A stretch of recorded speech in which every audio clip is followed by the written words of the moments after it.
Amigos, irmãos, que a paz do Mestre Jesus, o governador deste planeta, nosso irmão maior, possa envolver nossos corações e nossos espíritos possam ser beneficiados com a luz que emana do Mestre de todos os mestres. Nós vivemos num planeta que diminui de tamanho à medida que a gente começa a compreender a vastidão do universo. Quanto mais vislumbramos os astros, mais nos colocamos no lugar de insignificância diante da imensidão sem fim. O nosso planeta Terra, um dia, há bilhões de anos atrás, foi arremessado ao espaço num movimento rotatório do Sol, e o nosso planeta pairava envolto em chamas incandescentes num movimento de rotação e translação ao redor do foco maior, o Sol que tanto nos vitaliza. Tempestades de enxofre, tempestade de substâncias químicas, de metano, vapor d'água, caía incessantemente e evaporava-se instantaneamente, tal o calor intenso que tomava conta do solo planetário.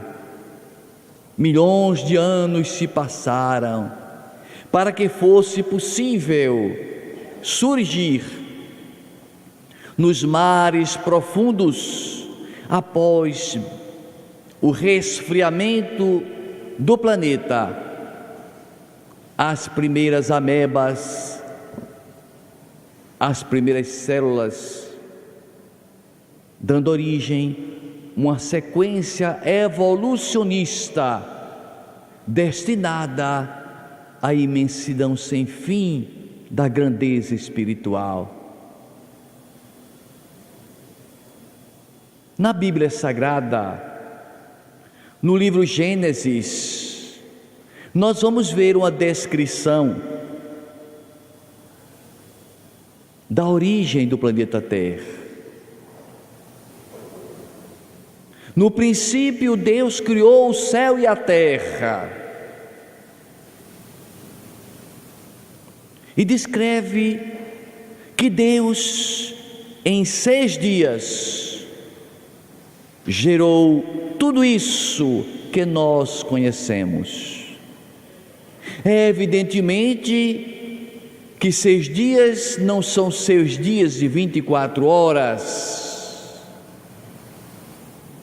mesmo porque o apóstolo Pedro, na sua segunda epístola, capítulo 3, ele diz que um dia para o Senhor representa 1000 anos, mas nós diríamos que isso era apenas uma comparação do apóstolo Pedro. Cada dia que deu origem ao processo da criação do nosso planeta não eram dias de 24 horas, nem tampouco dias de 1000 anos. Milhares de anos transcorreram, milhões de anos transcorreram para se passar de uma fase para outra. Conta o livro Gênesis, no capítulo 1, que Deus criou a luz, faça-se a luz, e a luz se fez. E Deus então chamou de dia a luz e chamou de noite a ausência da luz. Era o primeiro dia da criação. No segundo dia ele separa as águas de cima das águas de baixo.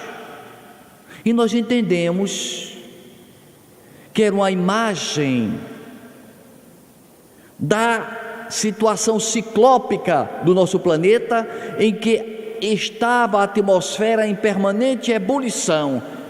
As águas, quando mal caíam, evaporavam, então existia água de cima e água de baixo em fervura permanente, em evaporação permanente, em condensação permanente. No dia seguinte, Deus separa a terra dos mares, para chegar da fase inicial incandescente dos vulcões em erupção, do calor intenso, da separação das águas em vapor, até chegar à calmaria dos mares e o surgimento dos continentes. Milhões e milhões de anos se passaram. Cria Deus as florestas, as árvores, seriam os primeiros seres viventes, o vegetal. No quinto dia, Deus cria os animais, as aves, os peixes. Mas no sexto dia é o dia para todos nós o mais importante, porque foi o dia que Deus teria nos criado. Na visão bíblica escrita por Moisés. E Deus criou um paraíso do Éden, criou os animais, mas considerou que desejava um ser que tomasse conta de toda a criação, que fosse responsável maior, que simbolizasse a sua imagem e semelhança na terra. Então, na descrição bíblica, Deus desce, molha o barro, amassa-o, modela o homem, sopra em suas narinas, estava pronto o primeiro homem. Tudo, evidentemente, simbólico, querendo dizer para nós que o ser humano foi criado a partir do barro, do pó. A nossa origem é mineral. A origem do corpo humano é mineral. E Deus talhou e fez o homem. E fez o homem a sua imagem e semelhança, e muita gente passa a confundir, imaginando que Deus possa ter barba, nariz, olheiras quando não dorme bem, cabelos grisalhos em face da idade avançada. Mas, como dissemos, essa linguagem é simbólica e figurada. Quando Deus fez o homem à sua imagem e semelhança, nós sabemos tratar-se do princípio espiritual, do espírito que ficou alojado no corpo físico, que se decompõe, mas cuja alma é imortal.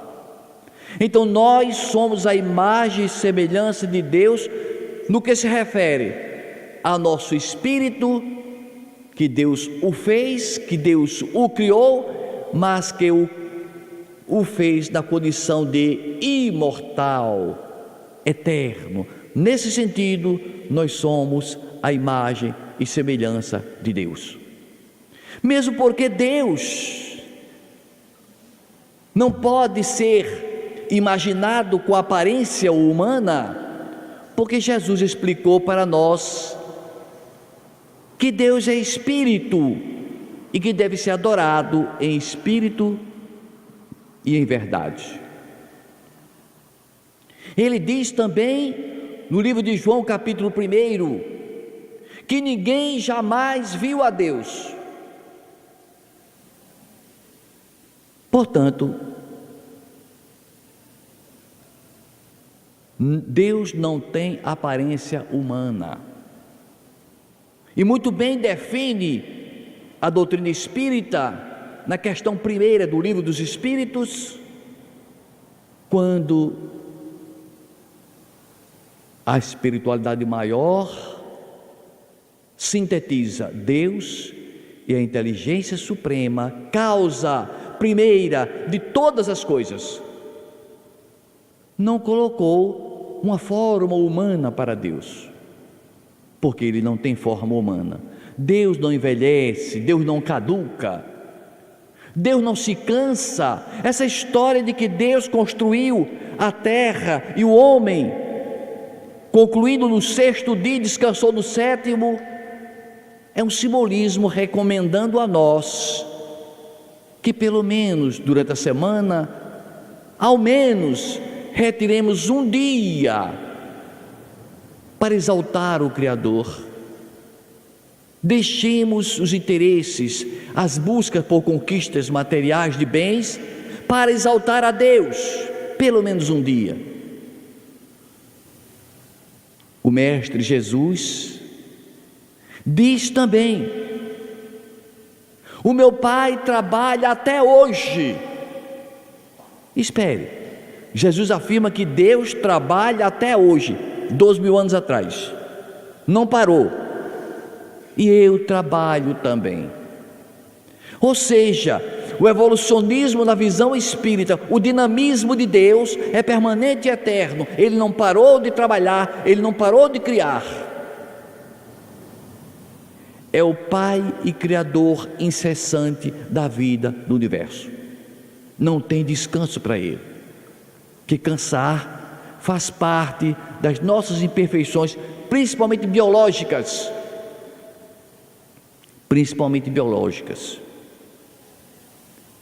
Mas Deus, no relato bíblico, reconheceu que o primeiro homem estava muito sozinho. Era realmente uma vida horrível. E Deus, que tinha feito do pó o homem, resolve fazer a mulher da costela desse homem. Esperou que ele dormisse e roubou a costela de Adão, e dessa costela fez a mulher. Quando eu trabalhava no Banco do Brasil em Cajazeiras, uma professora muito religiosa diz: Zanella, o Espiritismo não diz nada com nada, porque o que é que se acha da criação da mulher? Veja a ciência, se o homem não tem uma costela a menos, não sei onde ela viu isso, sinceramente. Só se ela nasceu com um defeito genético, ela tivesse uma costela a menos. Porque, por coincidência, eu conheci uma jovem em Cajazeira na época que tinha 2 corações, pelo menos assim ela dizia. Mas por que foi que Deus fez a mulher de uma parte do homem? É também simbólico, querendo dizer para nós que nós, homens, estaremos incompletos se não tiver do nosso lado o sexo feminino, o sexo oposto. O complemento meu emocional, se não tiver, eu estarei incompleto.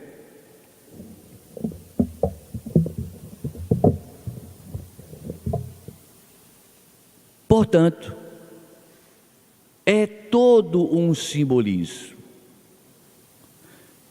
Retirou a costela e disse nesse simbolismo para todos nós: sejamos unidos, casais unidos, permutando experiências, trocando energias para o aprendizado de ambos. Ninguém vive só no universo.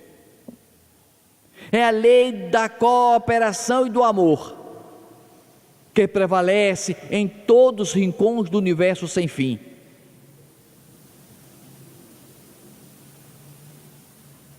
Esta é a explicação bíblica do nascimento do homem, do nascimento da mulher. A doutrina espírita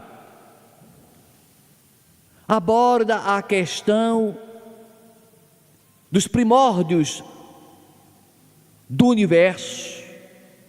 No Livro dos Espíritos, no quesito 27, em que diz que no princípio da criação pairava Deus, e Ele cria o espírito e a matéria. Surgia a trindade universal, Deus, espírito e matéria. E Deus criou a matéria como um composto químico que não tem ligação com o psiquismo do espírito. São duas coisas que não se casam.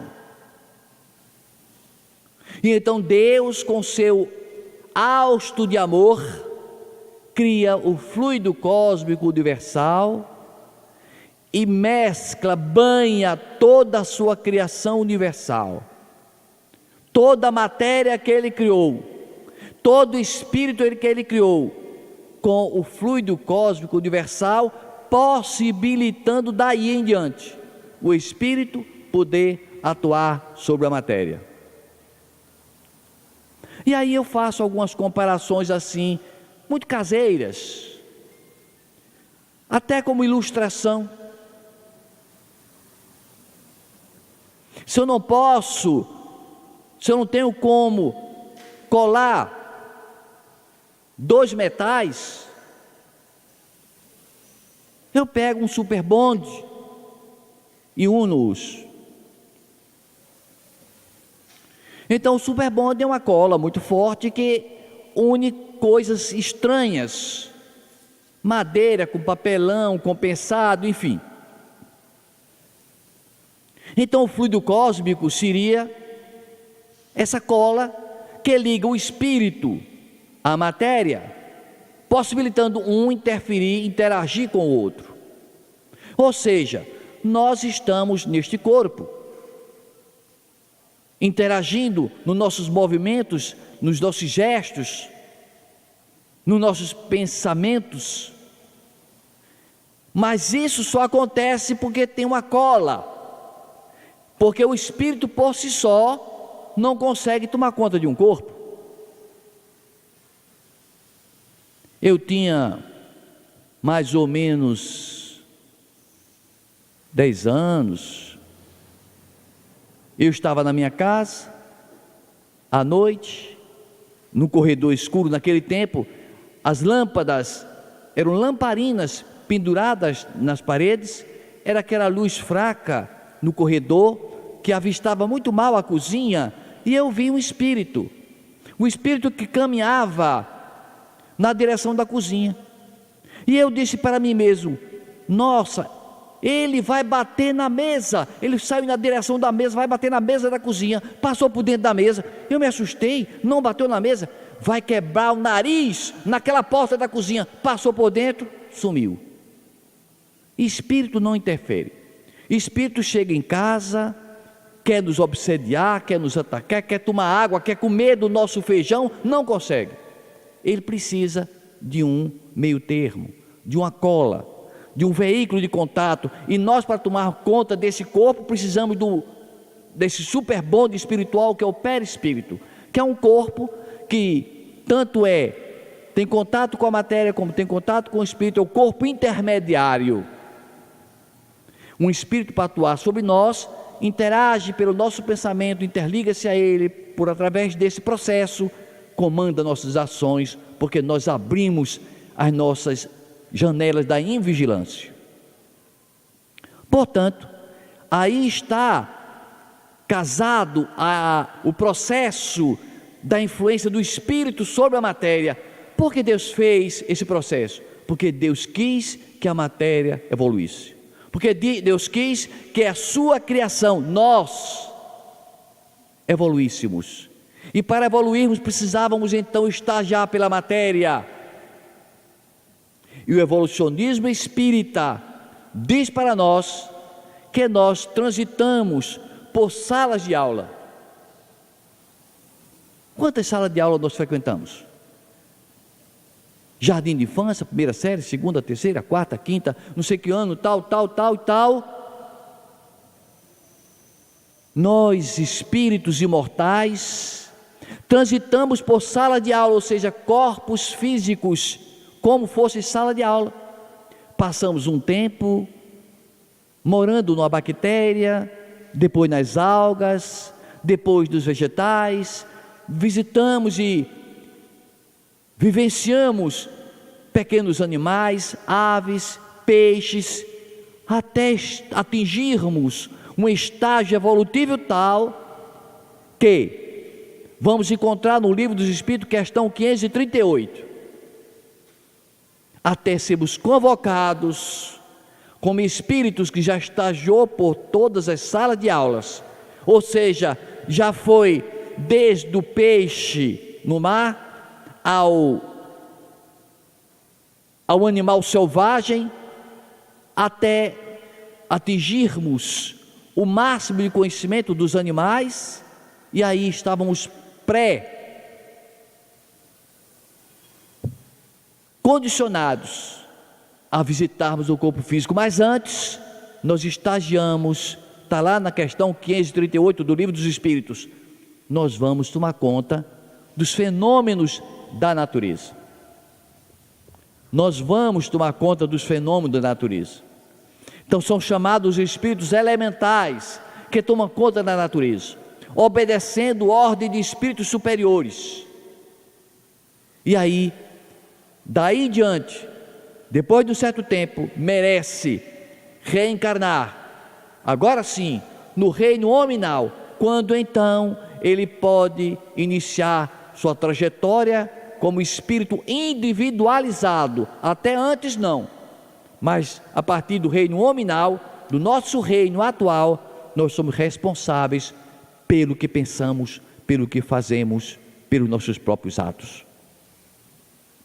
É esse evolucionismo extraordinário que a doutrina espírita mostra para nós em detalhes, em minúcias, apresentando-nos a sabedoria de Deus de uma forma ampla e vasta, tocando-nos os sentimentos mais profundos. Vem então os cientistas da Terra, que não sabem, que não entendem que por trás da evolução das espécies existe uma evolução espiritual, que por trás da evolução da vida existe um Deus que coordena tudo, e imagina que a vida seja algo criado fortuitamente pelo encontro de moléculas que de repente, por um acaso, deu origem à vida microbiana. Lê do engano. Diz o escritor francês Théophile Gautier que o acaso é quando Deus não quer assinar sua obra, ele assina como acaso.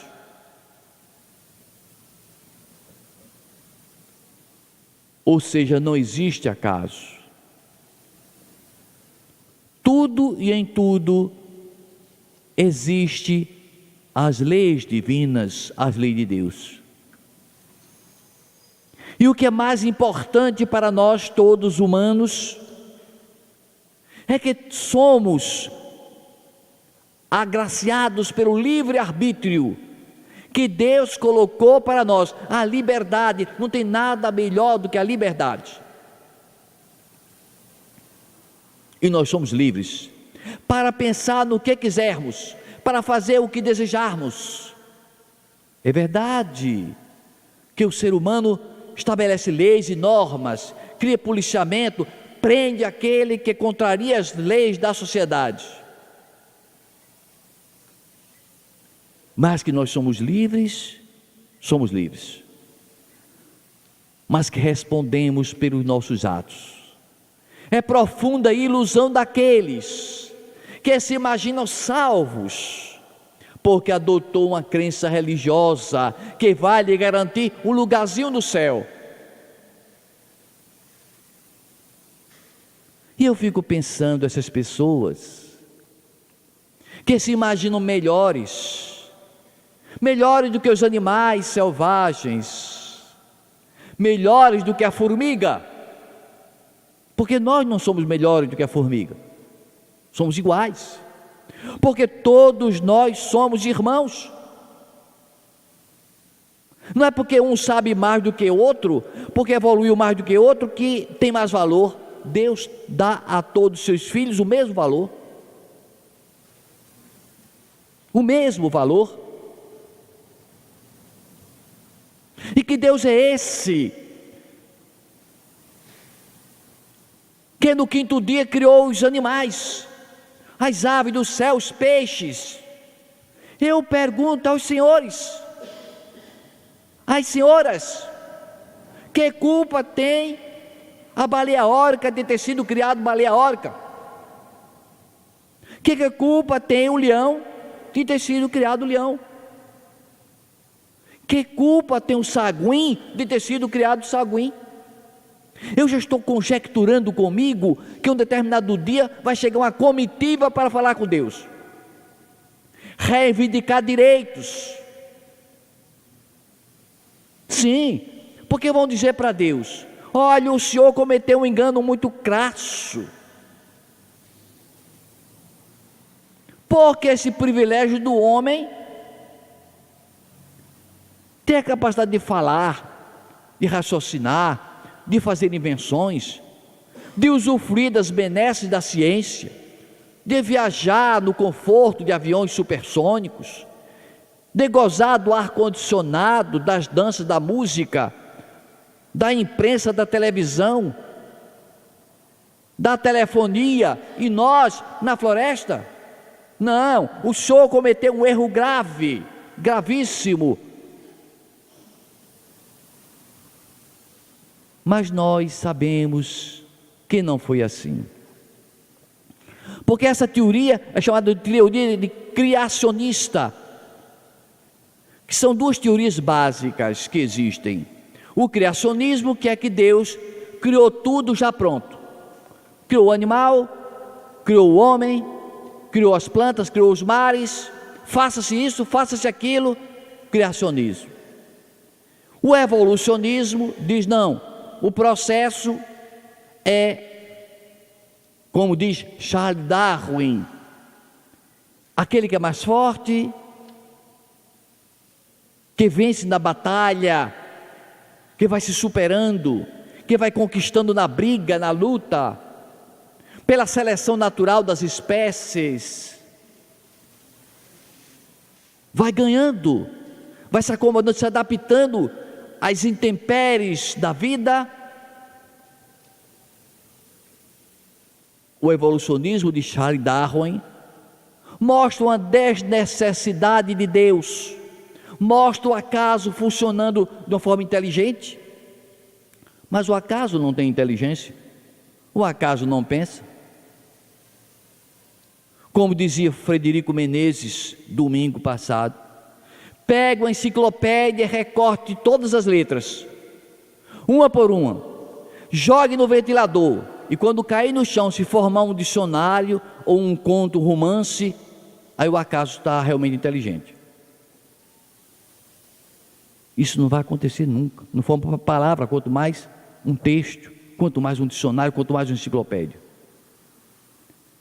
Portanto, é justo que os animais reivindiquem de Deus esse direito.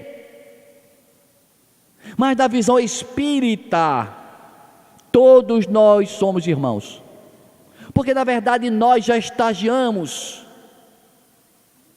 como a ave, não especificamente tal ave, não especificamente tal animal rastejante, mas nós estagiamos em salas de aula de corpos de animais para aprender os instintos de sobrevivência, vencer a luta, aprender a amar, aprender a maternidade, no caso feminino, a amar a prole, a cuidar da prole. Esse processo foi lento em milhões de anos, o que justifica a gente compreender a sabedoria de Deus, que nada do que Ele fez se perde, nenhuma bactéria, nenhum átomo, nenhuma das partículas subatômicas que Deus criou estará perdida, ou estará sem finalidade. Tudo que existe tem uma destinação, um caminho, uma lógica, uma sabedoria por trás. E isso é fabuloso e fantástico, nós compreendermos essas leis que imperam no universo. Então nós podemos sair ao ar livre, abrir os braços e agradecer a Deus pelo brilho do sol, das estrelas à noite, acariciar a grama orvalhada, agradecer o lampejo dos relâmpagos e escutar o ribombar dos trovões.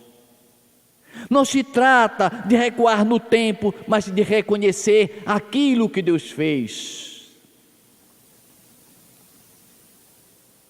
Nós somos deuses, disse Jesus. Vós sois deuses. Que se diria que o planeta se reunisse, os seus políticos, e definisse aquele que iria ser o presidente do planeta Terra. Ele iria governar sobre 7 bilhões de pessoas. Mas nós governamos sobre 50 trilhões de células. O nosso império é milhares de vezes maior. Nós mandamos nelas. E elas são nossas irmãs. E elas são nossas irmãs.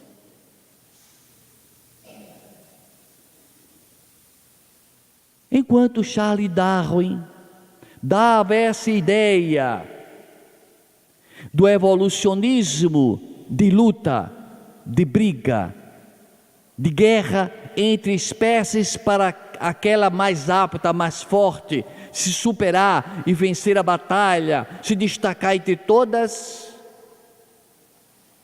nós espíritas percebemos que existe um mecanismo das vidas sucessivas, em que nós estagiamos em corpos para aprender a amar, que o nosso caminho passa pelo lodo, onde nós estagiamos como as algas minúsculas, os vírus.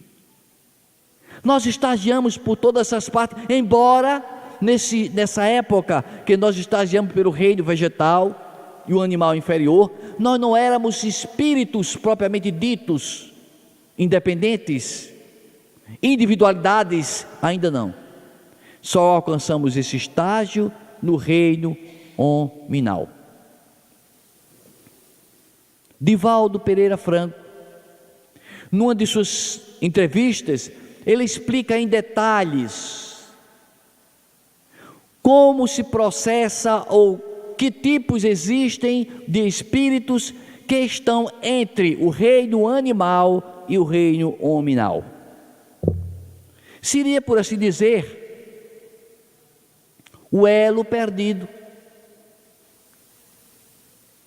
E nós passamos a entender que esse processo evolutivo tem absoluto sentido, lógica e justiça divina.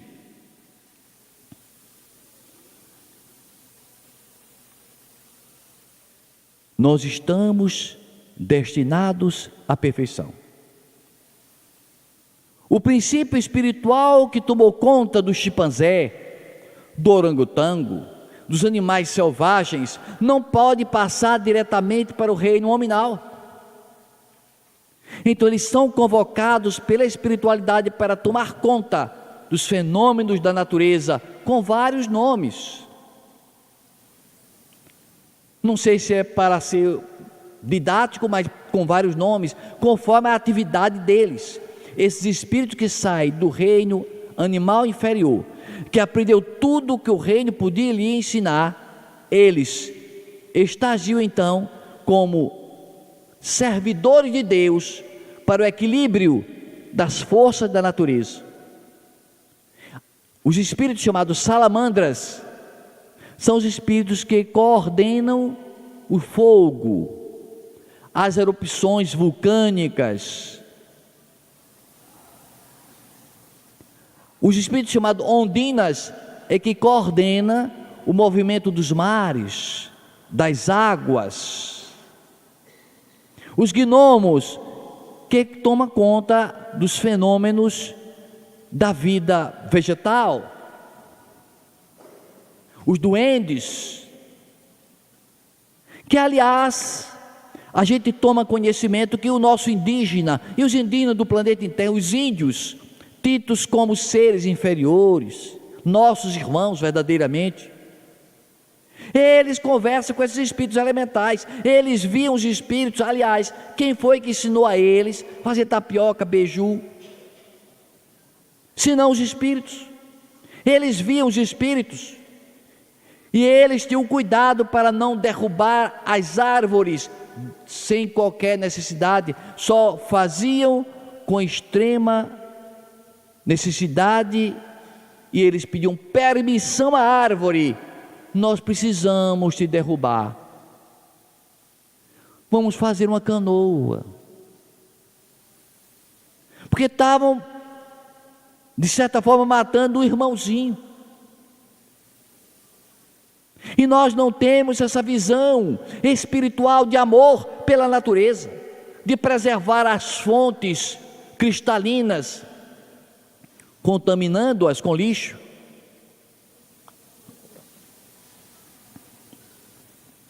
Nós não zelamos aquilo que Deus entregou a nós.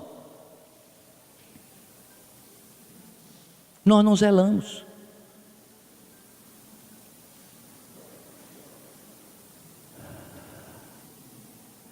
Silfos são os espíritos que tomam conta, os silfos tomam conta dos ares. São espíritos elementais. Eu conheci um cidadão, muito amigo de meu filho Jorge Delane, que ele via os elementais, ele conversava com os elementais. Tem muitos médios que eles têm aparência humana, lembram assim, digamos, anões, criaturas com fisionomia humana, mas são muito pequenos, que zelam pela natureza, pelos animais, pela polinização, pela manutenção da vida, para levar chuva de um lugar para outro, para provocar tempestade, terremoto, maremoto, abalos sísmicos. Ou seja, nada existe no universo que não esteja presente a mão de Deus, e onde não esteja alguém aprendendo e atuando. Tinha razão quando Lavoisier dizia: na natureza nada se cria, nada se perde, tudo se transforma. É evolução permanente. Nada se perde na natureza, nada, absolutamente nada. Essa história que morreu vai para o inferno, morreu vai ficar dormindo, é conversa de carochinha, é história de Trancoso.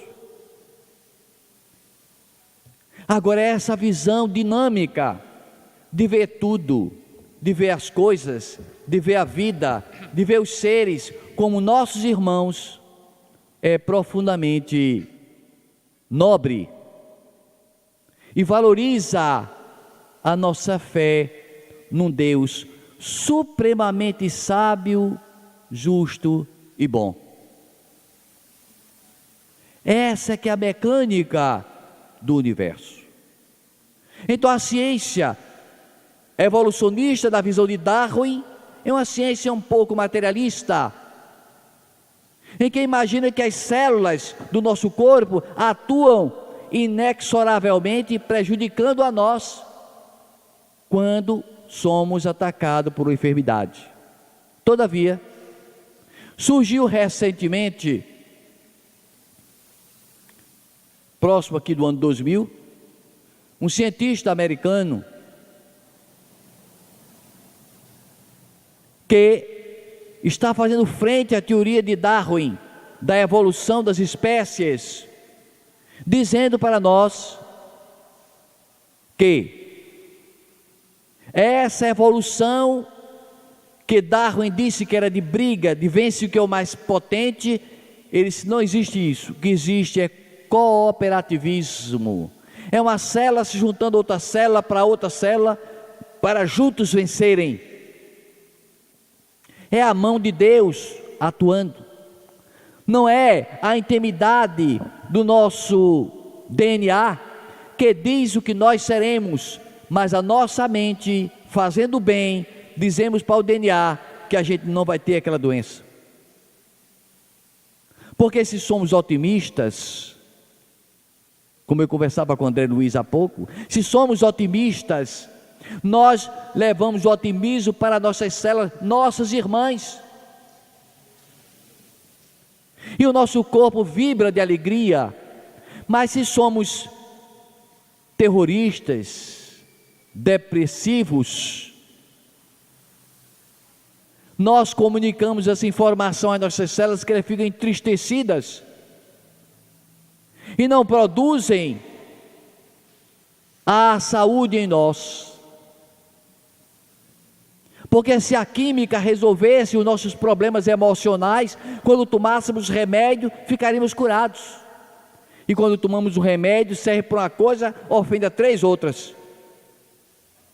É preciso que a gente atue no campo da mente, do amor, do trabalho, da mentalização. Dr. Bruce Lipton, ele lança essa teoria que faz frente à teoria de Darwin e diz para nós que nós podemos construir nosso futuro. E ele chegava do alto da colina para abrir os braços e agradecer a Deus pela beleza do pôr do sol, porque ele sabia, a partir da sua teoria comprovada cientificamente, que a intencionalidade, a mentalização, a vibração positiva modificava o comportamento celular, transformando enfermidade em saúde.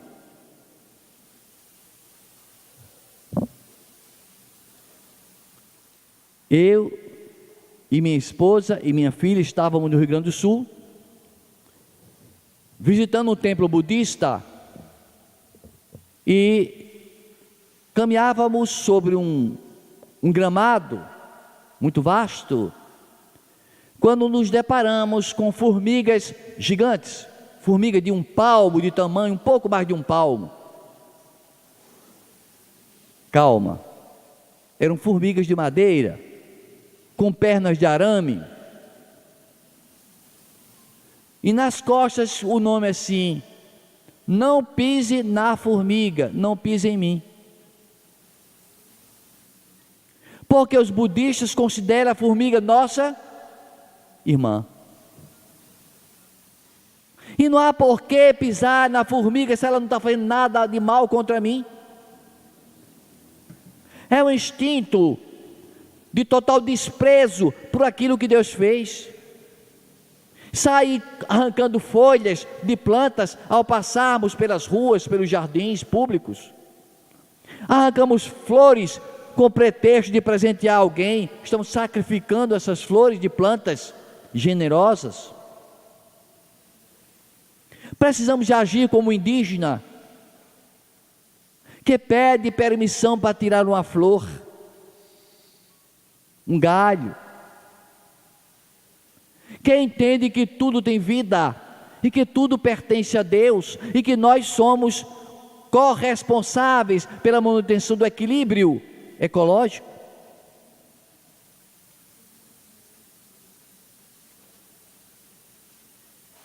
Chico Xavier, quando saiu de Pedro Leopoldo, foi morar em Uberaba, foi obrigado a fazer uma plantação de horta. Plantou uma horta no quintal para ajudar nas despesas, além de ser uma coisa muito saudável. Aconteceu de um dia ele chegar e foi mostrar as suas flores, as suas rosas e sua horta aos amigos e se deparou chocado com uma fila, um verdadeiro exército de formiga de roça, cada um levando o estandarte de folhas toradas, marchando freneticamente. Ele botou a mão na cabeça: as formigas vão devorar as minhas roseiras, as minhas hortaliças. Um amigo disse: Chico, você vai comprar veneno para matar? É o jeito. Se primeiro eu vou ter que conversar com elas. Para o ser humano comum, eu me incluo nesse meio, parece até algo de fantasia irreal, conversar com as formigas, mas Chico Xavier conversou, ajoelhou-se e disse: minhas amigas, minhas irmãs, vocês estão destruindo o trabalho meu, eu ganho tão pouco, faz parte do meu sustento, eu estou intimando vocês 24 horas, para desertarem daqui. Aí do lado tem tanto matagal aí, a floresta lá adiante, vamos para lá, mas deixa esse terreno aqui, estou dando tempo, senão eu tomo outras providências. No dia seguinte, o amigo disse: Chico, e aí? Se eu fui lá, me ajoelhei e tinha só meia dúzia de formiga, elas obedeceram, foram, e essa meia dúzia eram rebeldes, tive que eliminar. Rebelde, nós somos rebeldes muitas vezes, precisamos ser eliminados. Quantas vezes a gente desencarna antes do tempo? Porque por rebeldia. E aí nós vamos ver a história de Francisco de Assis, que nasceu na cidade de Assis no ano de 1182, que desencarnou em 1226, e que ele conversava com os animais, que ele fez um poema em que ele conversava com a natureza, e que pediu aos seus irmãos religiosos que recitasse diante do seu corpo, depois que ele morresse, diante da sua morte física, ele recitasse em voz alta o poema, que diz mais ou menos assim: excelso Criador do universo, louvado seja o Senhor que criaste o nosso irmão Sol, que nos aquece, que contribui para que nós tenhamos a produção agrícola. Obrigado, Senhor, pela chuva que molha o chão e propicia o germinar das plantas. Obrigado, Jesus, obrigado, meu Deus, pelo irmão Sol, pela irmã Lua, pela irmã Natureza de um modo geral, por tudo que nos dás. Muito obrigado, meu Deus.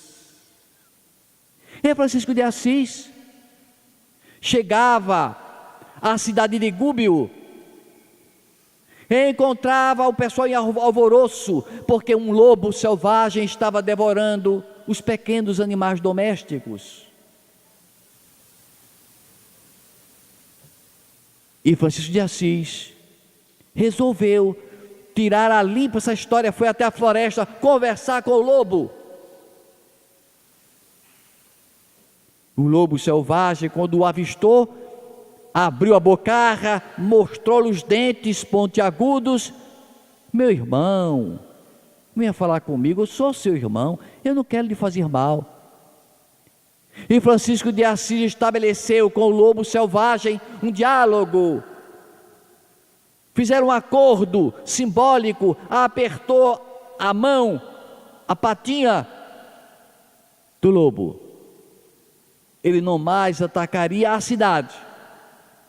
Em contrapartida, ele, Francisco de Assis, botaria todos os dias um prato de comida e outro prato com água.